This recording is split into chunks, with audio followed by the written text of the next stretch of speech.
Yap твои мыт дегенди ушул сөгүнгөндүчү. Yap твои мыт дегенди сөгүнгөндө кыргызчасын которгондо уят эле сөз да бул. Ушуну түшүнгөндөр барбы? Бүгүн мына Ош шаарынын мэри Жеңишбек Токторбаев кол алдындагыларын ушинтип сөгүп жүргөн видеосу тарап кетти. Эми мен билесиңер, өзүм жеке пикирим ар дайым айтып келгем. Акты ак, караны кара деп мэрди мактаган бул учурда мактап келдим, жакшы иштерин айтып келдим, кээде туура эмес иштерин деле айтып келдим. Эми мен жеке оюмда туугандар мындай бир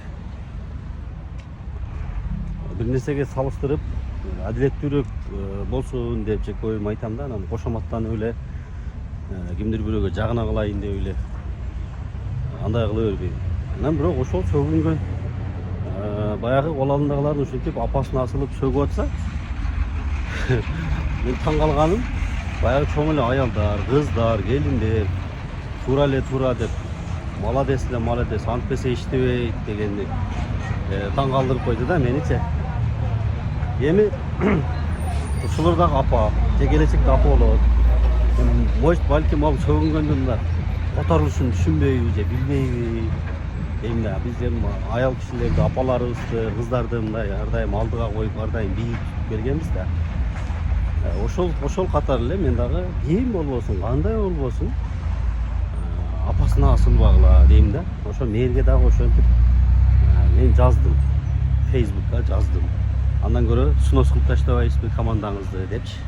Мына шаарда снос кылып аткандай иштей албай атабы, жөн эле снос кылып таштаң дагы жаңы команда чогултуң десем, тепкилегендер болду, чычалагандар болду. Мэр жөн эле иштеп атат, силер ушинтасыңар депчи.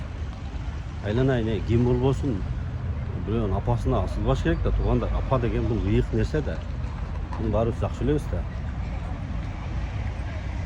Ишине, мэрдин жасап аткан ишине маселе жок. Мен ал боюнча эч нерсе деген жок. Өзүңөр жакшы билесиңер, мактаган кезде мактап эле жүрөм, жасап аткан иштерин көрсөтүп эле келтам башка видеолорунда. Бирок бир аз баа туура эмес жактындагы айтыш керек, туура жагындагы айтыш керек.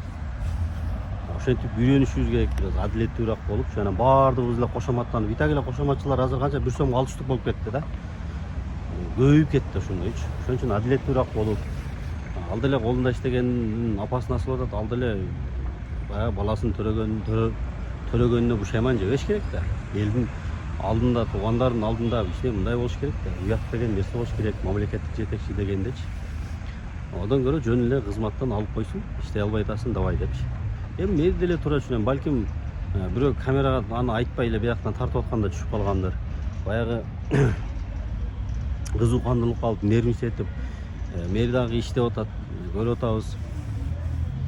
Жетишпей аткандыр балким, кызукандылык алдыртат, мындай түнү күнү уктабай, эртең менен күндө рейд кылып атат.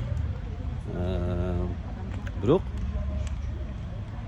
ошол эле учурда колунда иштеп аткандар дагы мындай чарчабашы мүмкүн да. Алар деле шошоо жүрөт, башка болот. Жетишпей аткандыр балким, шаарда бардык жер аз бардак, бардык жерди бир моментте кылып атабыз да.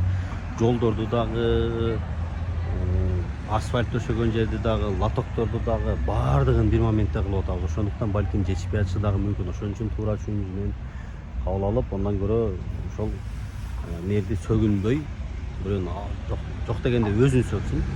Эгерде мэрдин сөккөнүнөн пайда чыкканда, бул жана кышында сөккөндө эле пайда чыкмак, ошондо эле жыйынтык чыгып, ошондо эле жакшы деп калышмак. Эгер иштебей атса, туура балким иштебей аткандыр, балким укпай аткандыр, балким жалкоолонуп аткандыр. Мурдагы көнүп жүргөн кызматкерлер да азыр. Ошон үчүн кызматтан алып эле снос кылып таштаса деп ойлойм. Анан эгерде бул жерде мэрдин иши боюнча, мэрдин жеке өзүнө эч кандай менин сын айтканым жок, туура түшүнүп, эгерде кимдир бирөөгө дагы жакпай аткан болсо, бул сөздөрүм кечирип койгула, кечирим сурайм. Ошо болгону мен жеке оюмду айттым. Салыштырып көрдүм. Энелерибизди, апаларыбызды ар дайым ыйык көрүп, бийик жүрөлү, бар болуңуздар.